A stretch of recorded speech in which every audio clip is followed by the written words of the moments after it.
Good evening and welcome to 2020. No, not the news magazine program, the year. It is January 1st of a brand new decade, and you're spending a few minutes of that, at least, I hope, with me, Ian Simmons, the proprietor of Kicking the Seat. This is the first Kicking the Seat YouTube video of this young decade, and I call this Reflections, Goals, and Predictions.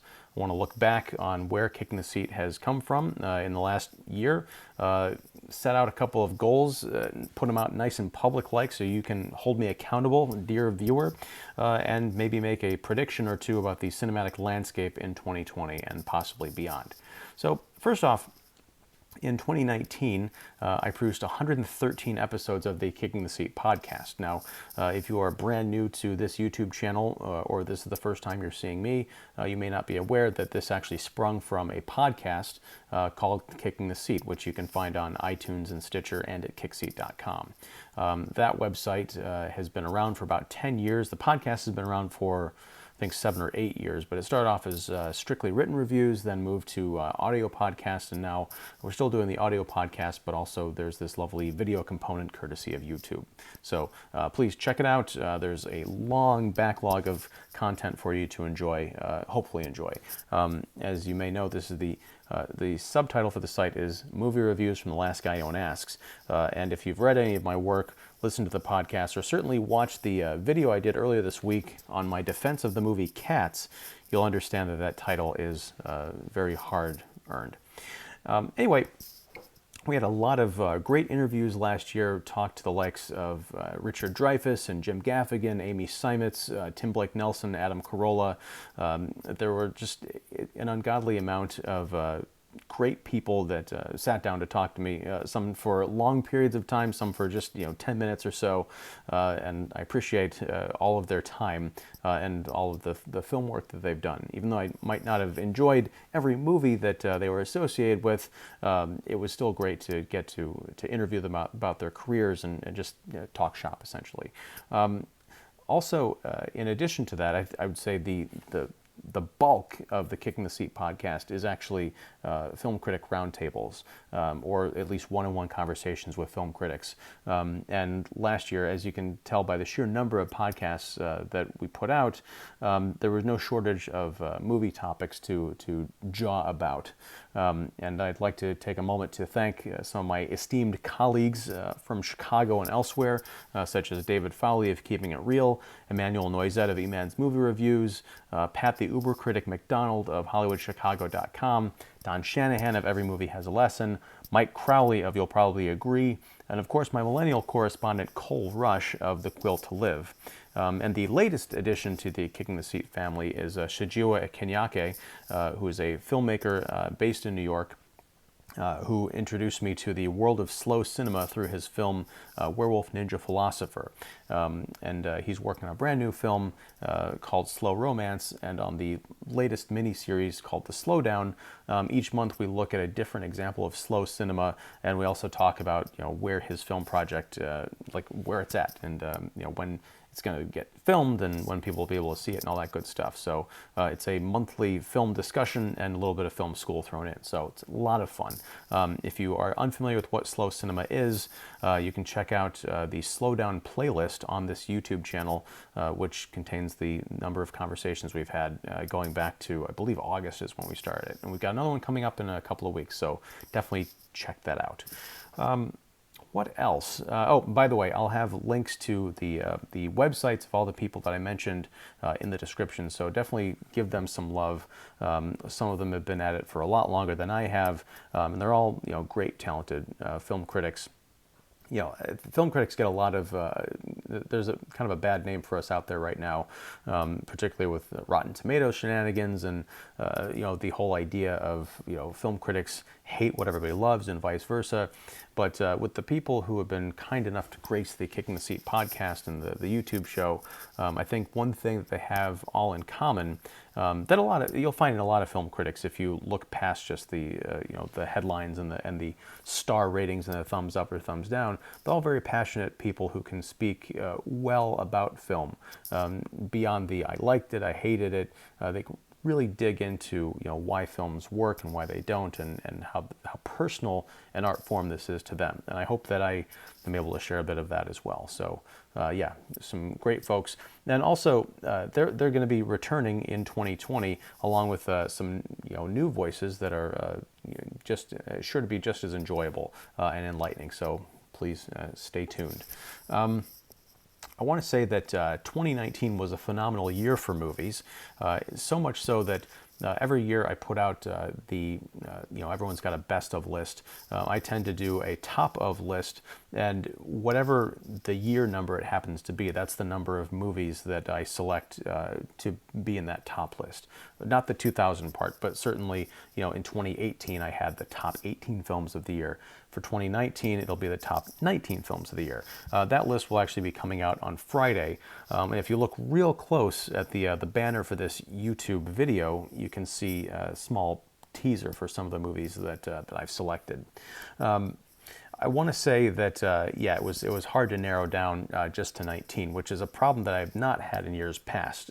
Previously, I've struggled to come up with that list, but it really was an embarrassment of riches trying to come up with movies that. Oh, let me just rewind that tape a bit. Instead of just going with the best movies or the biggest movies, this year I really tried to focus on the films and the film-going experiences that really affected me the most. And in doing so, I came up with a list of, I think, the best films of the year. And spoiler alert, Avengers Endgame is not going to be on there. Neither is The Joker. I understand that they're very popular, they're box office bonanzas, and people love these films for various reasons. But just to give you a sense of the kind of top movies list you're going to be looking at, hopefully that gives you an indication.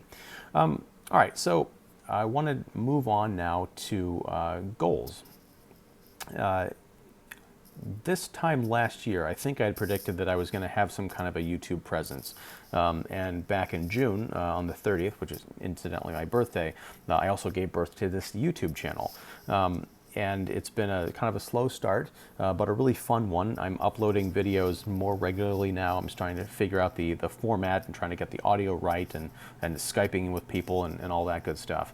But my goal is to double the amount of subscribers that I have right now. Right now, as of this recording, and this may change by the time this video actually goes up in a couple hours, I have 56 subscribers. I love each and every one of you, even though I don't know who all of you are necessarily, but by this time next year in 2021, I'd like to have, let's call it 56 times 2, that would be 112 subscribers. I think I did that math right. I went to art college, so math is not my strong suit. So yeah, let's work on that. I'm not begging for subscribers, but if you like the content, you think someone of someone who might also dig it as well, please send them this video or recommend that they check out the channel. Or if you're watching this and you like what you see or hear, click the subscribe button and the bell for notifications and leave a comment and a like and all that good stuff. Because yeah, YouTube is fun. As I mentioned in my very first video, YouTube is also hard, but the only way to get better at it is to practice, and that's what I'm doing right now. Perhaps inartfully and rambling as I go.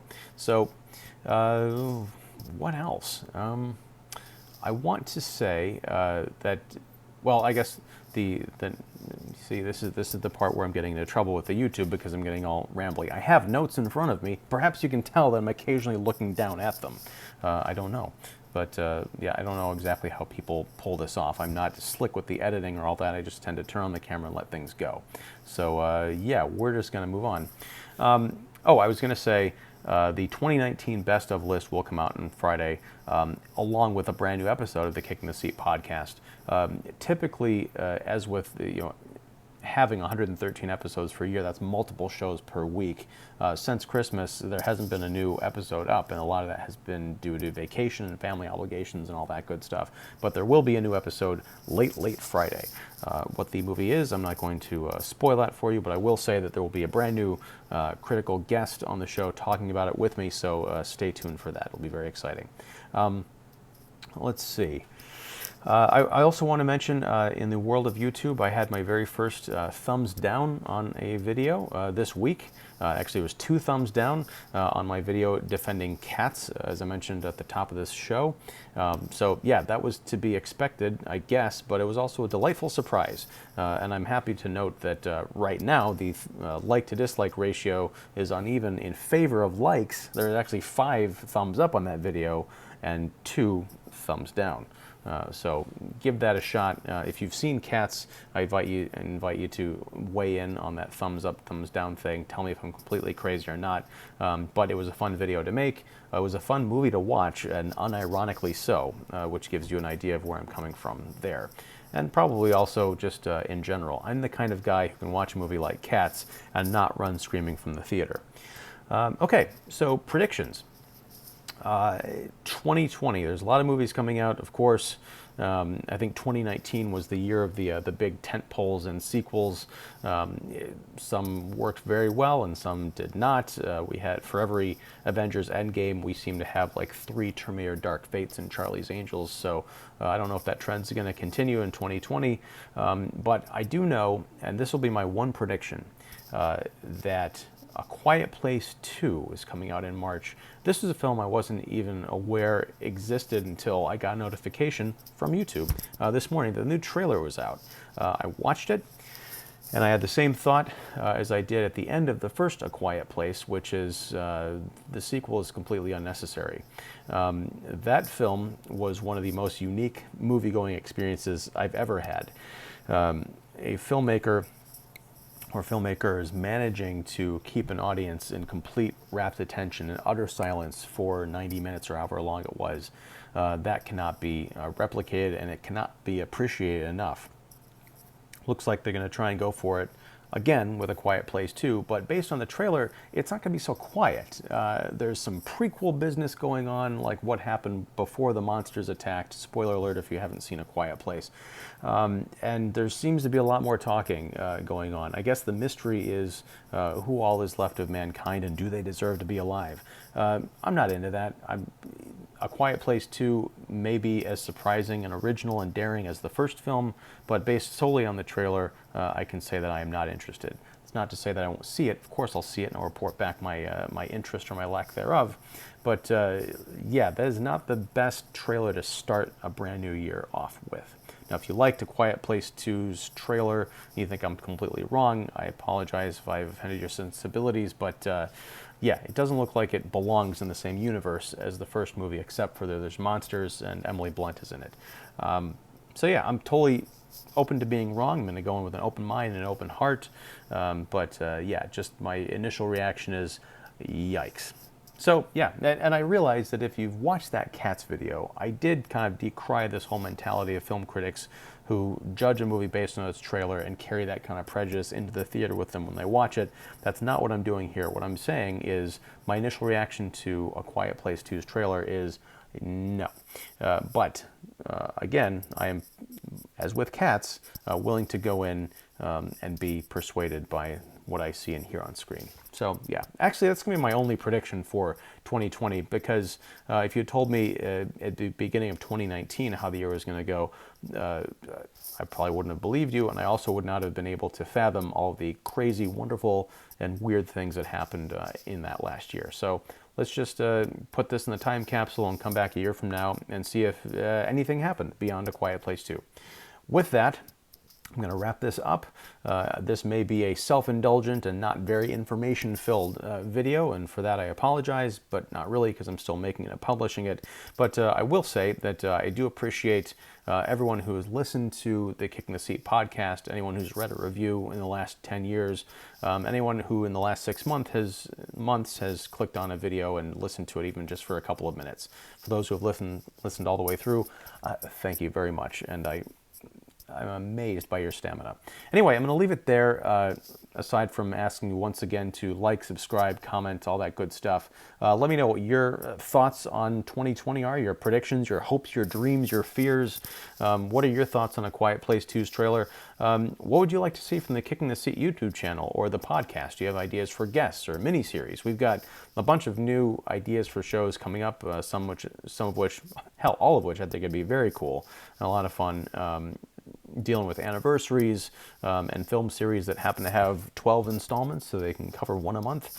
So yeah, it's going to be a lot of fun, adventurous things in the world of movies coming up. So with that, I'll stop rambling and simply say that, again, thank you from the bottom of my heart. And until next time, whenever that is, whatever that is, thanks very much for watching the Kicking the Seat YouTube channel, and have a great, very happy New Year.